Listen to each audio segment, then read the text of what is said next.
Bismillahirrahmanirrahim. Alhamdulillahi rabbil alamin. Allahumma fassalli wa sallim ala sayyidina Muhammadin wa ala ali sayyidina Muhammad.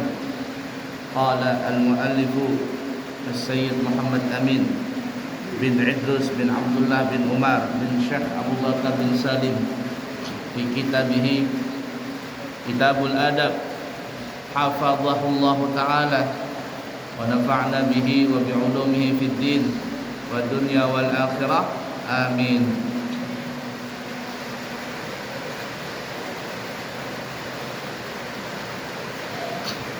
Kemudian adab daripada ketika bermimpi yang baik.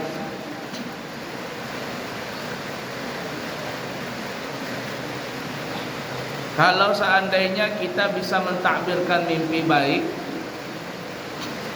ada orang bisa diberikan keahlian mentakbirkan mimpi itu. Maka ketika mentafsirkan mimpi yang baik itu, carilah di waktu yang paling tepat. Di waktu yang paling tepat. Kapan waktu yang paling tepat untuk mentafsirkan mimpi baik atau kita menceritakan mimpi baik? Jadi kalau malam tadi kita mimpi baik, kapan sebaiknya kita bercerita kepada orang yang bisa mentafsirkan mimpi baik tadi? Atau kita bisa mentafsirkan mimpi lalu ada orang datang kepada kita bercerita dengan mimpi baiknya. Kita diberikan oleh Allah karunia bisa mentakbirkan mimpi. Kapan kita mentakbirkan mimpi itu? Atau kapan kita bercerita mimpi baik itu? Carilah waktu yang paling tepat. Dan para ulama mengatakan yang paling tepat itu adalah setelah waktu salat subuh. Jadi setelah salat subuh itu yang baik untuk bercerita. Kalau kita bercerita mimpi baik, kalau kita mimpi baik waktu pagi itu setelah salat subuh bercerita. Dan itulah yang sering dilakukan oleh para ulama. Kalau dia tadi malam bermimpi baik dan sebagainya, apalagi ada titip pesan dari orang yang mimpi itu. Seperti ada seseorang bermimpi Nabi berpesan kepada orang itu untuk disampaikan berita itu kepada orang lain. Maka biasanya para ulama itu menceritakan mimpinya di waktu subuh. Di waktu subuh. Ini didasari hadis yang diriwayatkan oleh Bukhari dan Imam Muslim bersumber daripada Samurah bin Jundub radhiyallahu taala anhu. Beliau berkata, kana an-nabiy sallallahu alaihi wasallam idza shalla subha aqbala alaina biwajhihi faqala hal ra'a ahadukum minkumul bariha ru'ya. Kata Samurah bin Jundub, beliau berkata, kebiasaan Nabi itu kalau selesai salat subuh maka beliau menghadap ke jamaah, menghadap kepada kami. Dan juga ini riwayat ya, kalau selesai salat sang imam selesai memimpin salat, menghadapnya itu boleh dengan dua cara. Yang pertama menghadap ke sebelah kanan, menghadap ke sebelah kanan jamaah sana, atau menghadap ke makmum sekalian. Kalau yang ke kanan itu riwayat Imam Muslim, kalau menghadap ke jamaah riwayat Imam Bukhari. Dua-duanya benar.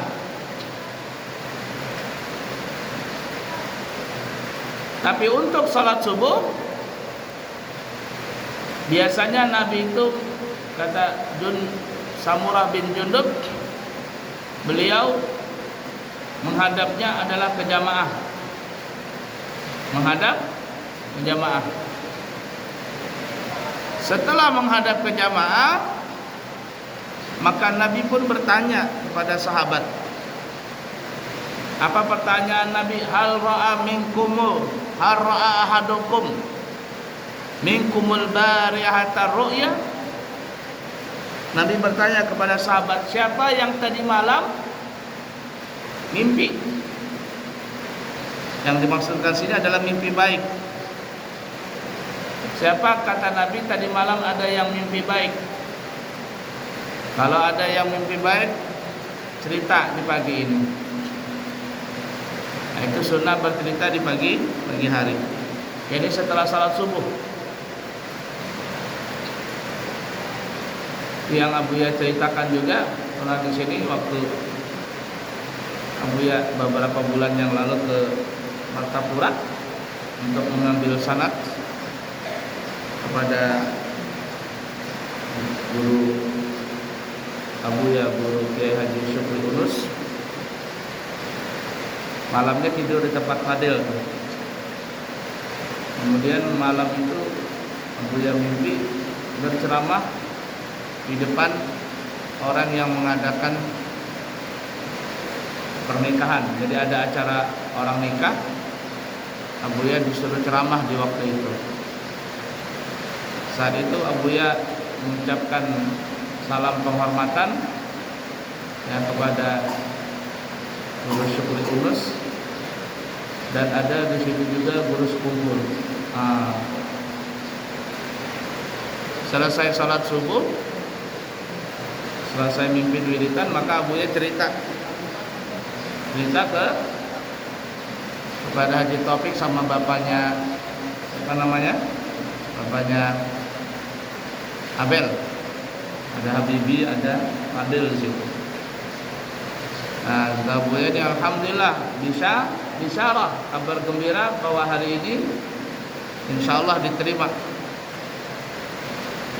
sama Guru Syukri Unus, dan insyaallah mendapatkan ijazah yang sangat banyak. Dan ternyata alhamdulillah jam 8 disuruh masuk, jam 8 pagi akhirnya ke rumah Guru Syukri Unus dan diterima dan mendapatkan sanad yang sangat banyak sekali. Orang biasanya 2 tahun baru bisa dapat, Abuya cuma 1 malam bisa mendapatkan itu. Berarti insyaallah ini diberkahi oleh Allah. Nah, jadi boleh saja kita bercerita baik, ya, bercerita kepada orang lain, tapi kita ingat ya, kalau kita bercerita itu kita pastikan orang ini apa ya kemarin, orang ini orang baik dan tidak ada iri dengki kepada kita. Kalau kita cerita kepada orang yang iri dengki, jangan, nanti dia akan berbuat tidak baik lagi kalau dia mengetahui tentang cerita mimpi kita itu. Nah, sifat orang macam-macam, ada yang di depannya baik, pura-pura baik, di belakangnya jahat. Nah, itu banyak sekali orang seperti itu.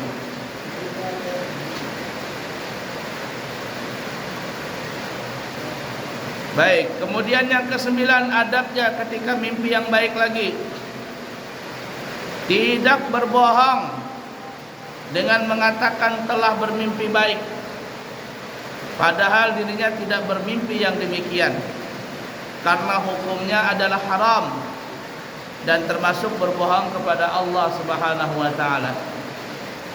Karena datangnya mimpi yang baik adalah dari malaikat yang diutus oleh Allah kepada hambanya yang dikehendaki oleh Allah.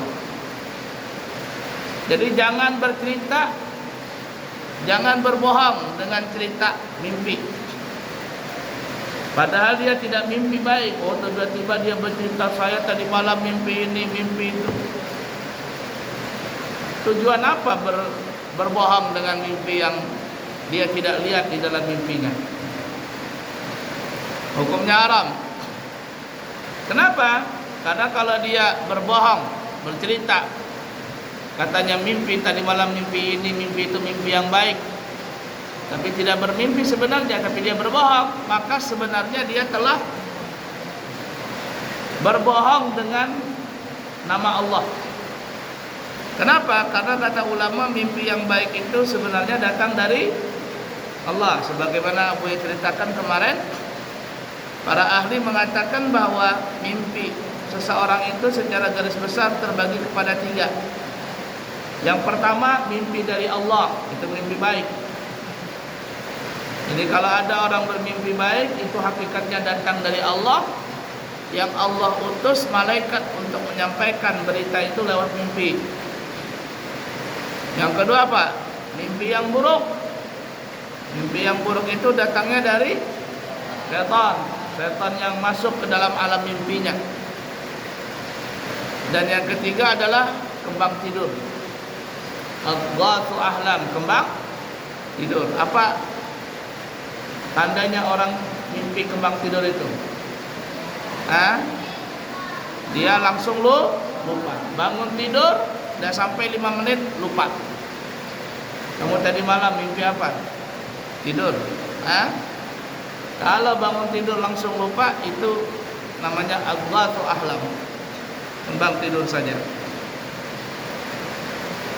Jadi nggak boleh berbohong mengatasnamakan mimpi baik.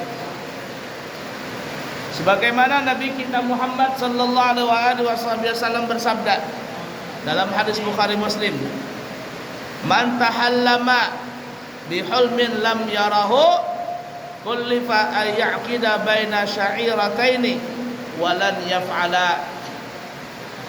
Yang artinya, barang siapa yang berbohong atas mimpi yang dia tidak melihatnya, padahal nggak mimpi, tapi dia berbohong. Oh, saya tadi malam mimpi ini, mimpi itu, mimpi ini, mimpi itu. Ia mengatakan telah bermimpi baik, padahal hakikatnya dia tidak bermimpi alias berbohong. Apa hukumannya? Maka oleh Allah Subhanahu wa taala Allah akan memaksa kepada orang itu di akhirat untuk mengikat antara 2 biji gandum, sedangkan dia tidak akan mampu melakukannya. Suruh mengikat biji gandum, kecil bijinya. Pernah lihat biji gandum? Biji gandum itu kayak apa ya? Mungkin sepertiga beras, Mas. Kecil. Beras, pernah lihat beras? Itu dibagi 3 atau dibagi 4. Itu kecilnya gandum. Gandum yang belum ditumbuk, belum diolah. Kalau sudah diolah, akhirnya menjadi tepung. Dakik. Dakik itu adalah tepung. Sebelumnya adalah gandum. Nah, di akhirat nanti orang itu disuruh untuk mengikat gandum itu. Ini 1 biji gandum, 1 biji gandum. Suruh, bisa nggak kamu mengikat itu? Kalau nggak bisa, disangsi orang itu, disiksa di dalam neraka. Itu. Kenapa? Karena dia berbohong. Dan tidak mungkinlah orang itu bisa mengikat biji gandum tadi. Kenapa? Karena saking kecilnya.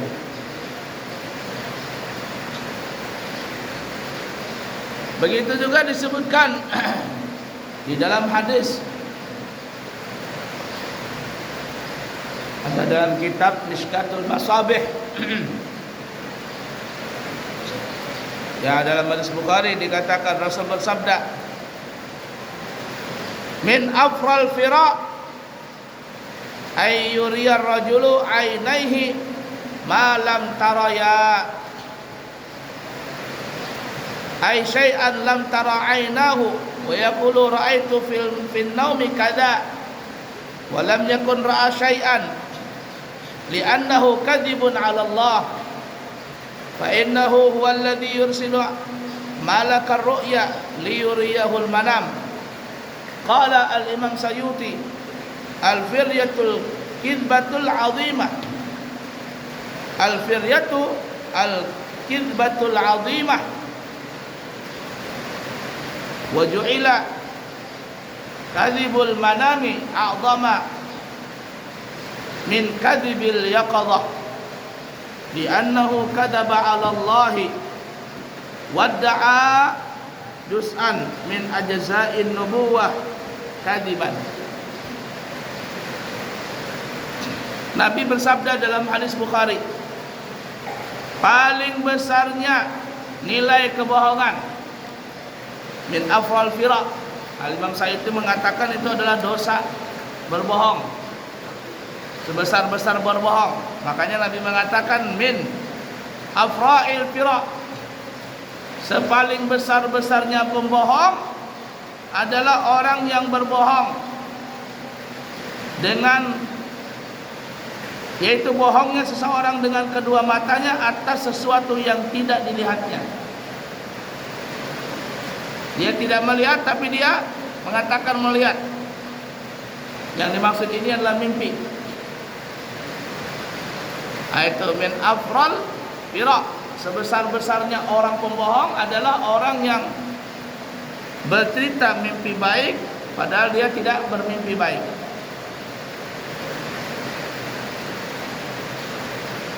Jadi yang dimaksud min afral firaq adalah orang yang mengatakan telah bermimpi.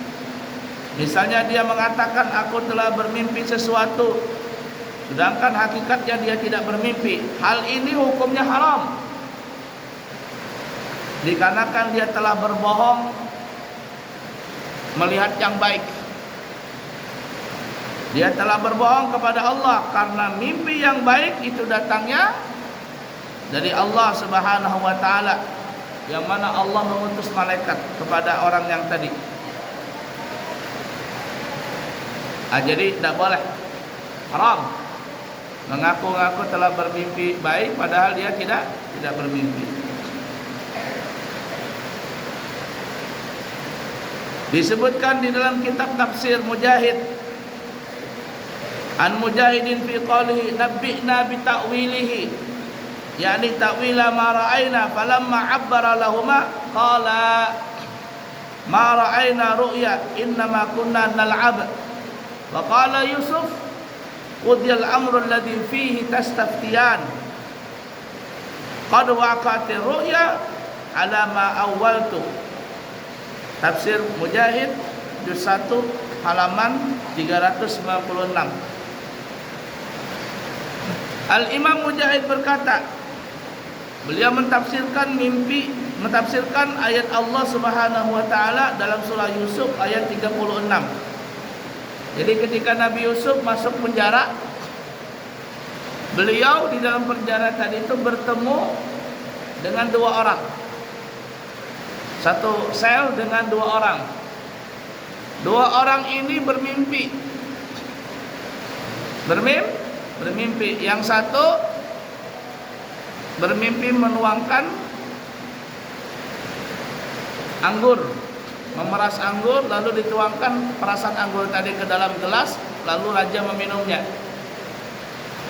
Yang satu lagi mimpi apa? Mimpi membawa roti di kepala. Taruh roti di kepala, lalu roti itu dimakan oleh burung. Nah, kedua orang itu berkata kepada Nabi Yusuf, jelaskanlah kepada kami tentang makna mimpi itu.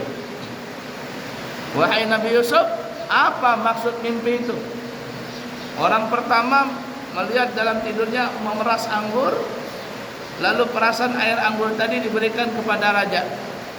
Orang yang kedua membawa roti di kepalanya, tapi ada burung memakan roti di kepalanya tadi. Apa maksud mimpi itu? Maka Nabi Yusuf pun mentafsirkan mimpi itu, kalau yang pertama, orang yang memeras anggur itu nanti dia akan keluar dari penjara ini, lalu akan dikembalikan dia sebagai petugas koki untuk memeras anggurnya sang raja. Sedangkan yang kedua, yang membawa roti tadi adalah nanti setelah keluar dari penjara, orang tersebut akan dipancung, disalib, dibunuh, lalu kepalanya ini, lalu mayatnya disalib, lalu burung memakan di atas kepalanya, burung mematok-matok kepalanya. Nah, kenapa demikian? Karena waktu itu ada makanan yang diracun. Ada makanan atau minuman yang ada racunnya yang mau disuguhkan kepada raja. Tapi waktu itu tidak sempat diminum, tidak sempat dimakan, ketahuan ada racunnya. Dan yang menjadi tersangka waktu itu ada dua orang. Yang pertama pemerah anggur tadi, dan yang kedua adalah pembawa roti yang membuat roti raja. Ditangkap mereka berdua, mau diperiksa dulu. Tapi ternyata setelah diperiksa, yang meracuni itu adalah siapa? Yang pembuat roti. Makanya kata Nabi Yusuf, orang pertama yang pemerah anggur akan keluar dari penjara ini dan dikembalikan, dia tugasnya sebagai pemerah anggur raja. Sedangkan yang pembawa roti, pembikin roti, dialah yang mensabotase, ingin meracuni raja lewat makanan tadi. Maka orang ini nanti dikeluarkan dari penjara, dibunuh, mayatnya disalib sampai membusuk, sehingga burung-burung pemakan daging akan mematok dia punya kepalanya, dimakan sama burung-burung. Setelah Nabi Yusuf menceritakan, mentafsirkan mimpi tadi, lalu apa? Katanya, oh, kami sebenarnya enggak mimpi, kami cuma bohong-bohong saja. Padahal mimpi. Tapi mereka setelah mendengar tafsiran Nabi Yusuf, oh, dah. Bukan begitu ceritanya, bukan begitu. Tapi apa kata Nabi Yusuf? Dalam Al-Quran, dalam surah Yusuf 41 dikatakan, Qudiyal amrul ladzi fihi tastaftiyan. Kata Nabi Yusuf, telah ditakdirkan oleh Allah perkara yang kalian berdua nyatakan kepadaku. Artinya, mau kalian benar atau tidak benar cerita mimpi kalian, itulah sudah ketentuan dari Allah. Nah, jadi hati-hati kalau bermimpi, jangan sembarangan menceritakan mimpi tadi. Walaupun umpama ada orang mimpi sekian, mimpi sekian, tapi dia bohong. Lalu ada orang yang bisa mentafsirkan begini mimpi itu, maka itu bisa menjadi kenyataan apa yang ditafsirkan oleh orang itu. Qudiyal amrul ladzi fihi tastaftiyan. Apa yang telah ditentukan oleh Allah Subhanahu wa taala, maka itulah takdirnya. Sudah, tidak bisa lagi. Lalu akhirnya apa yang ditafsirkan oleh Nabi Yusuf itu benar apa adanya. Keduanya keluar dari penjara, yang satu diselamatkan, yang satu disalibkan. Nah, maksud dari itu adalah kebohongan atas mimpi yang mereka berdua ceritakan kepada Nabi Yusuf benar-benar terjadi sesuai dengan apa yang ditafsirkan oleh Nabi Yusuf. Ingat ya, hati-hati ya. Kalau seseorang bermimpi, jangan bercerita kepada orang lain kalau kita tidak meyakini orang ini bisa mentakdirkan mimpi. Apalagi berbohong, ngaku-ngaku mimpi padahal nggak mimpi. Kalau seandainya mimpi itu dia ceritakan kepada orang lain padahal dia tidak mimpi, maka itu bisa terjadi kenyataan juga.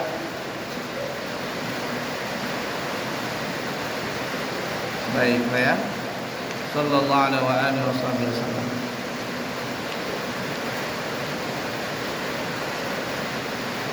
Bismillahirrahmanirrahim. Qala al-muallif al-imam Abu Fida' Ismail bin Katsir al-Qurashi ad-Dimashqi fi kitabih Syama'ilur Rasul rahimahullahu taala wa nafa'na bihi wa bi ulumihi fid din wad dunya wal akhirah. Amin. Jalan-jalan ya. Nah, jangan bengong. Kita lanjutkan dalam kitab Syama'ilur Rasul, babnya adalah tentang sifat postur tubuh Nabi kita Muhammad SAW dan wanginya aroma tubuh Nabi. Ini hadis-hadisnya. Dalam kitab Sahih Bukhari diriwayatkan daripada Rabi'ah dari Anas berkata, kana Rasulullah sallallahu alaihi wasallam raf'atun minal qawmi laisa bitawili wala bil qasiri.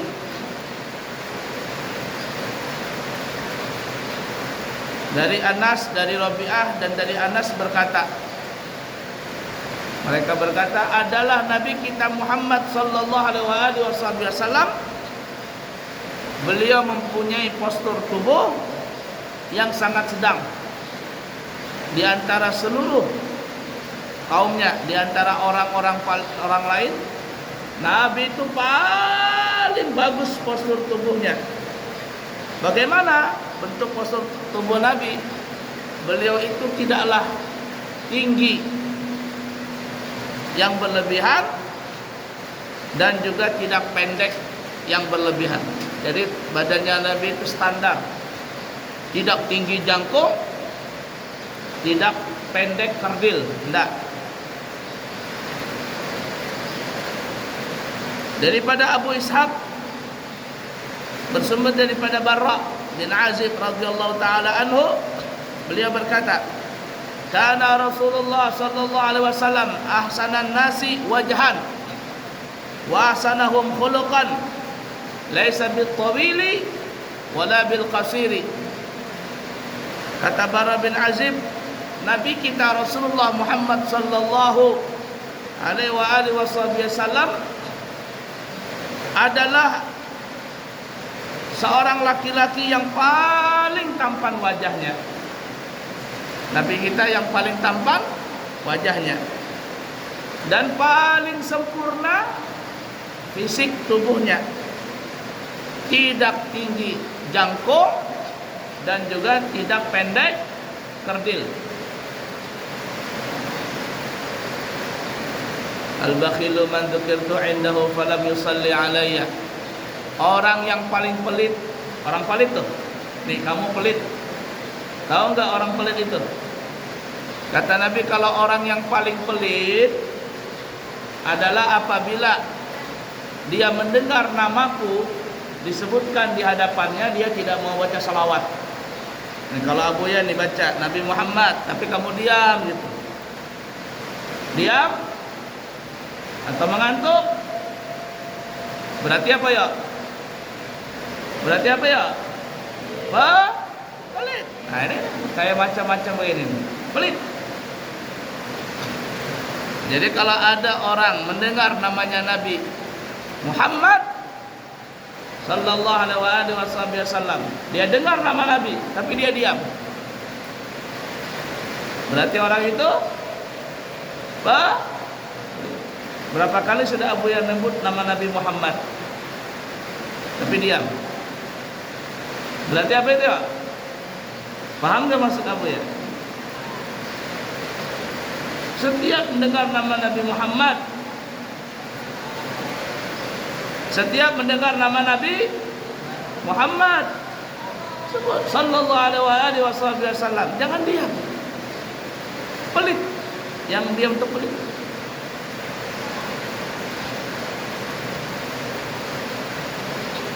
Nah, seperti itu.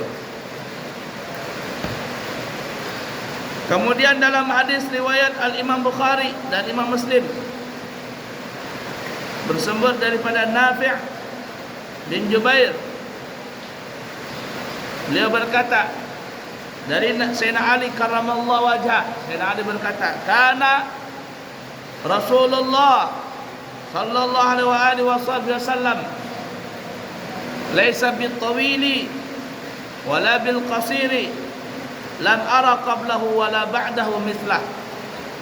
Yang artinya, kata Sayyidina Ali, adalah Nabi Muhammad sallallahu alaihi wasallam, beliau itu tidak tinggi jangkung dan juga tidak pendek kerdil. Kata Sayyidina Ali, Aku tidak pernah melihat seseorang yang lebih sempurna seperti Nabi kita Muhammad sallallahu alaihi wasallam. Adalah Nabi kita Muhammad sallallahu alaihi wasallam, kata Sayyidina Ali, adalah orang yang paling sempurna dari postur tubuh. Aku tidak pernah, kata Sayyidina Ali, melihat seseorang yang lebih sempurna dari Nabi Muhammad sallallahu alaihi wasallam sebelumnya atau sesudahnya Nabi. Dari aku lahir, kata Sayyidina Ali, sampai aku mati, kata Sayyidina Ali, ibarat kata nih ya, tidak pernah melihat seseorang yang lebih indah daripada Nabi Muhammad sallallahu alaihi wasallam. Masih banyak yang pelit ini. Woi, ayuhal bakhil. Santri yang pelit-pelit adalah santri apa? Anda mendengar nama Nabi tapi tidak mau baca salawat. Siapa tadi itu? Pelit.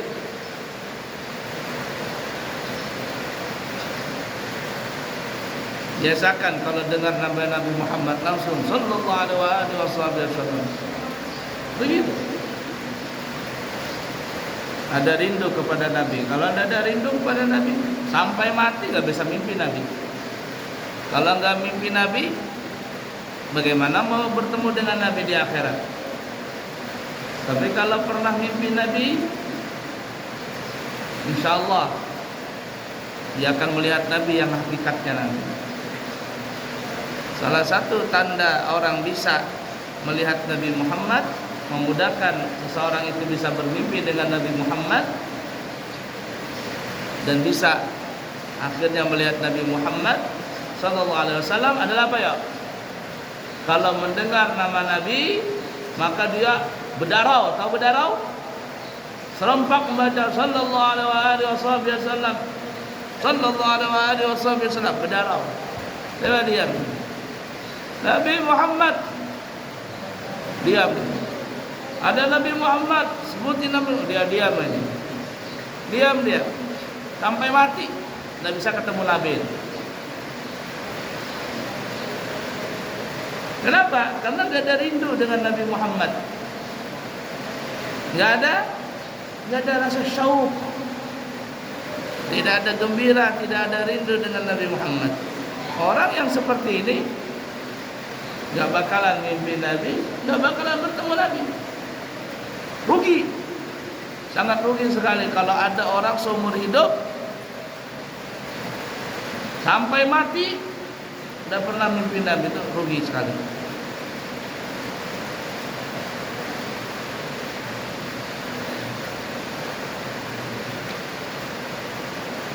Dari Sa'id bin Mansur berkata, dari Khalid bin Abdullah, dari Ubaidillah, dari Muhammad bin Umar bin Ali bin Abu Talib, dari ayahnya, dari kakeknya, dari Ali karramallahu wajhah, beliau berkata, apa kata Sayyidina Ali? Kana Rasulullah sallallahu alaihi wasallam laisa bil tawili wala bil qasiri wa huwa ila tuli aqrab wa kana araquhu kal lu'i. Apa kata Sayyidina Ali? Adalah Nabi Muhammad Rasulullah sallallahu alaihi wasallam itu tidaklah tinggi yang jangkung dan tidak pula beliau itu pendek kerdil. Tetapi kata Sayyidina Ali, beliau itu lebih mendekati lebih tinggi, tapi tidak tinggi jangkung, tidak pendek kerdil, tapi Nabi posturnya adalah tinggi, tapi bagus tingginya, lebih tinggi.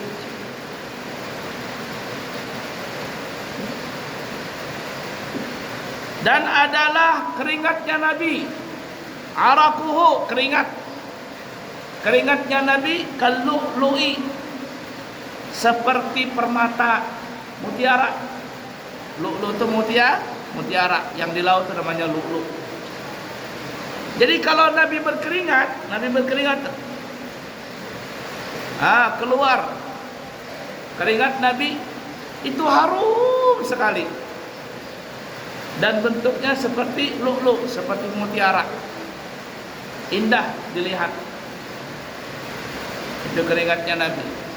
Ada juga orang keringatan, kalau keringatan berminyak, ya, berminyak. Tapi Nabi tidak berminyak, tetapi keringat Nabi itu seperti mutiara.